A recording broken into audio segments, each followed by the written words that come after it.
Hello, I'm Sue Stockdale, the Association for Coaching's podcast host, and today I'm speaking to Jen Kidby, Director of Talent and Leadership Development at Grant Thornton in Canada, whose session at the conference is sharing the story of how Grant Thornton Canada is building a coaching culture and coaching community in an environment where expertise and knowing the right answer is highly valued.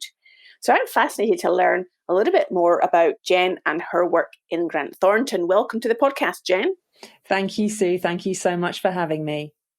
So give us a little bit of background about Grant Thornton and what the professional services environment is like in Canada. So in Canada, the professional services industry is really wide-ranging, like it is in many countries. So ranging from very, very large competitors through to very small, maybe one-person businesses. And Grant Thornton offers services in the main areas that you would expect, so assurance and tax and advisory. And Grant Thornton Canada is part of the Grant Thornton International Network. So we are a network of independent member firms. And within Canada, we have over 2,000 people who work for Grant Thornton, around about 70 offices, growing all the time. So we really do run from coast to coast. And in terms of introducing a coaching culture into that organisation, what prompted that decision? It started a very long time ago, and it started from realising that when you look at the services that many professional services organisations offer, the services aren't wildly different. Yes, there are some nuances. What we came to realise was that the difference we can offer is the relationship that's created between us and our clients. And a lot of professional services firms came under the same understanding as well. One of the things that we then started investing in is, well, if we know that the connection our clients feel with us will come from our colleagues, therefore our colleagues' connection and engagement with Grant Thornton becomes the most important thing to focus on. So that was really where the initial impetus came from, probably about 8 or 9 years ago now.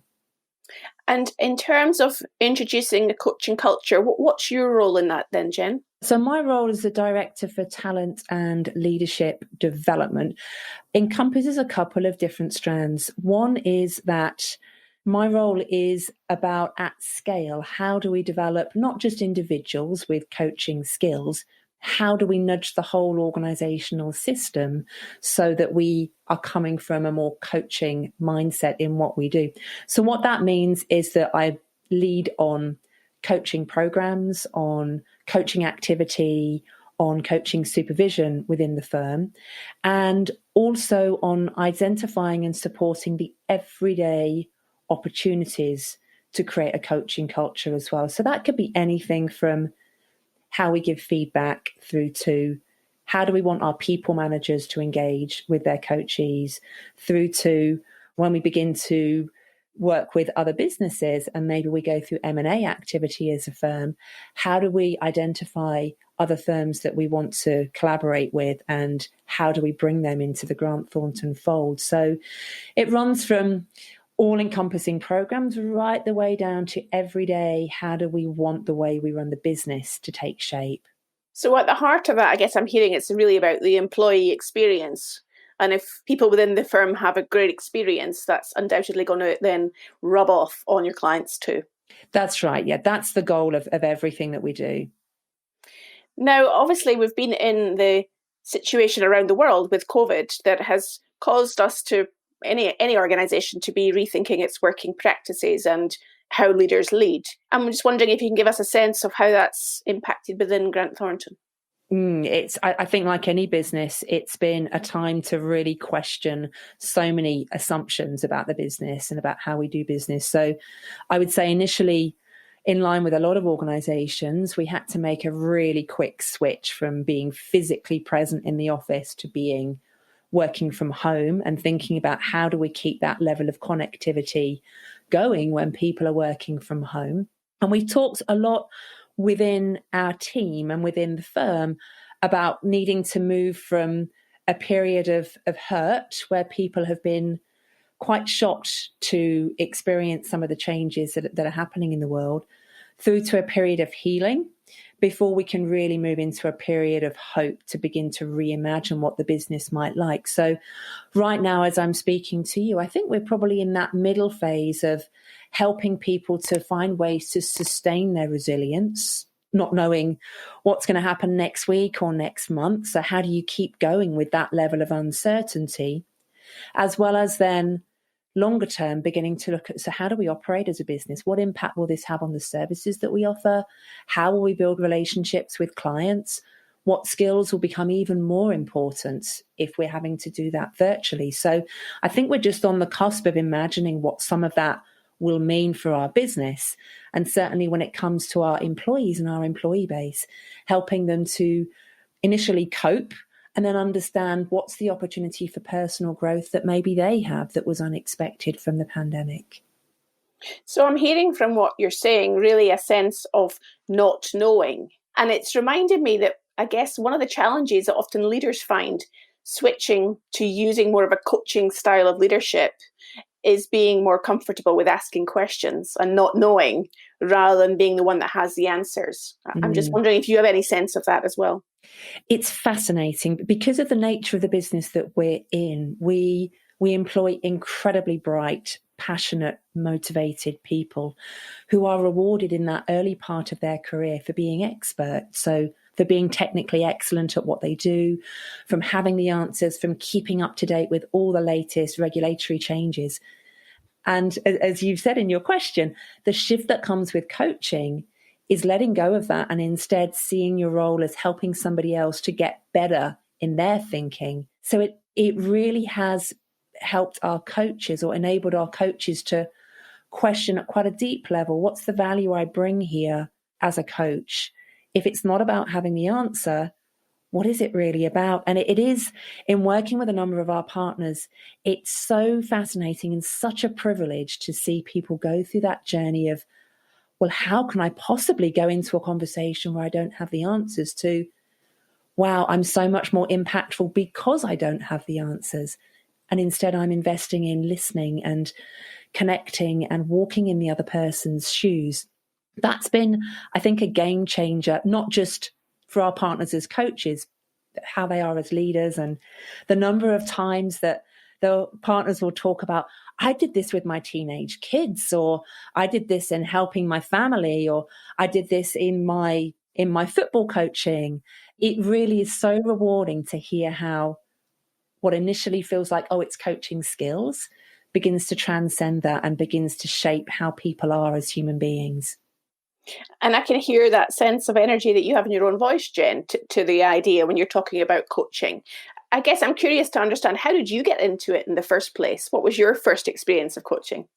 So about 20 years ago, I worked for a business psychology consultancy, and we were looking to offer coaching to our clients.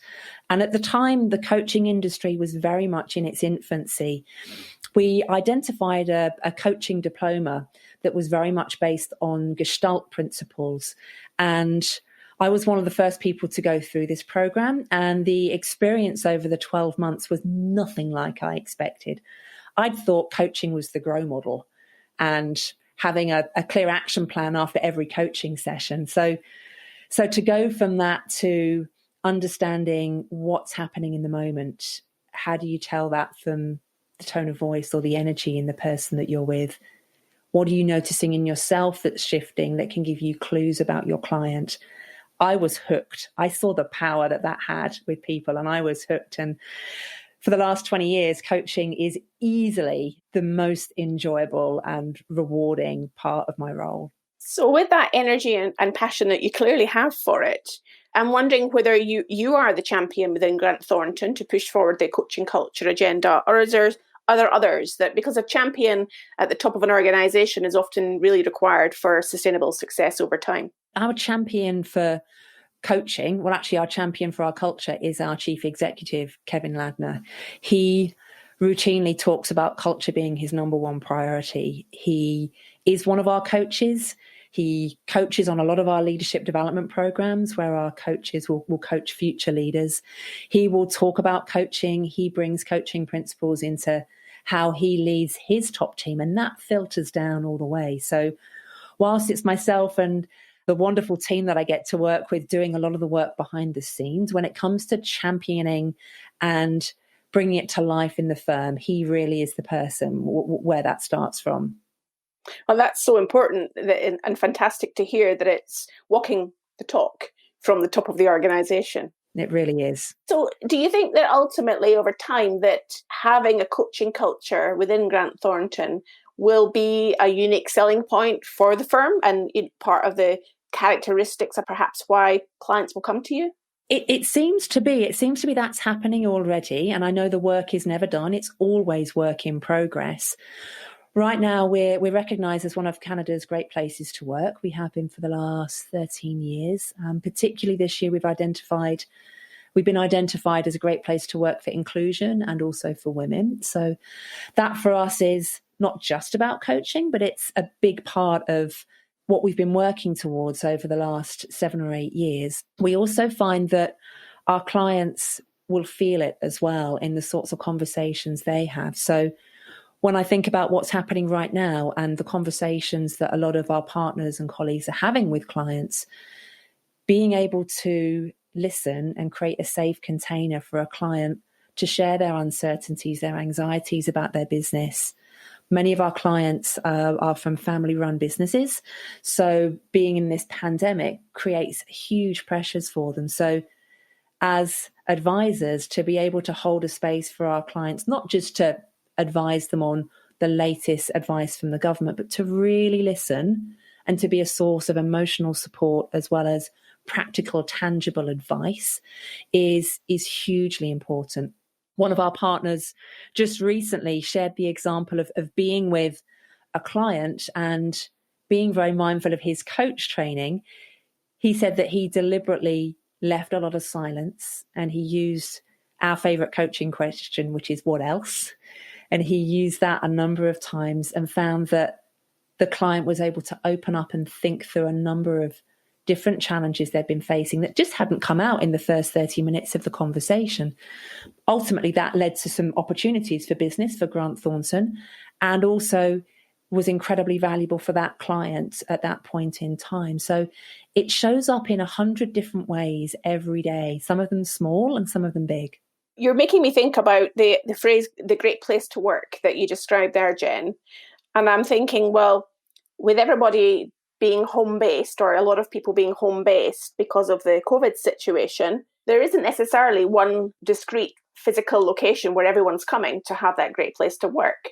I'm wondering, what observations have you made about how that feeling is engendered when people are working remotely? I think we're still learning how to do it. I've spoken to a number of people recently who've said, it's really interesting. Since everyone's been working from home, I'm making more of a conscious effort to engage, to call people, to have a chat, to check in, because I'm not having those opportunities bumping into people in the corridors or through meetings at work. So I think we're still learning how to do it. I also think that because we do have over 70 physical locations, we've become well practiced at how do you create a sense of community then when you're never all together, actually, because you're always physically distanced and Canada spreads 6 time zones. So we have that to grapple with as well. So I think we're still learning how to do that. One of the things that we're just on the cusp of launching, actually, so by the time of the conference, it will be live. One of the things that we've just launched is a program called Growing From Within, where all of our coaches are going to work with small groups of our colleagues to help them think about, firstly, what's helping them sustain their resilience. Then secondly, to think about what is it that's shifting and changing in our values, our beliefs, our behaviors. And then thirdly, to explore what is it you're learning about yourself, or what is it you've discovered about yourself through this experience of working from home, having a different sense of connectivity. What do you want to carry into your future with you? How do you take the growth that you've had and hold on to it as we do run the organisation in a very different way, at least for the foreseeable future? So you're making me think about asking you how you would answer that question for yourself. Well, I'm pretty lucky. I work pretty flexibly anyway. So I work from home and I work from the office. For me, personally, work has never been a physical place. It's been a state of mind and it's been relationship. And with the team that I get to work with, we connect on a regular basis anyway, as we would usually. And we're finding that through working together to pivot and change the things that we're prioritizing right now is bringing us together as a team as well. So whilst it feels a lot has changed for me, in some ways, a lot of things have remained the same because connectivity and relationship for me has always trumped physical location. So when you've got that common purpose that you're working towards together, it sounds like that's the glue that also bonds you together as a group and a community. It really is for our team, but also for our firm as well. We became very explicit about 4 years ago now about our purpose as a firm, and it comes to life in everything that we do. So our purpose is to help clients, colleagues, and communities thrive. And whilst maybe some of the ways in which we achieve that are changing and have changed, we keep coming back to that North Star of asking ourselves, how is this helping our colleagues thrive? Or how do we now help our colleagues thrive? That's the glue that we keep coming back to that brings us together.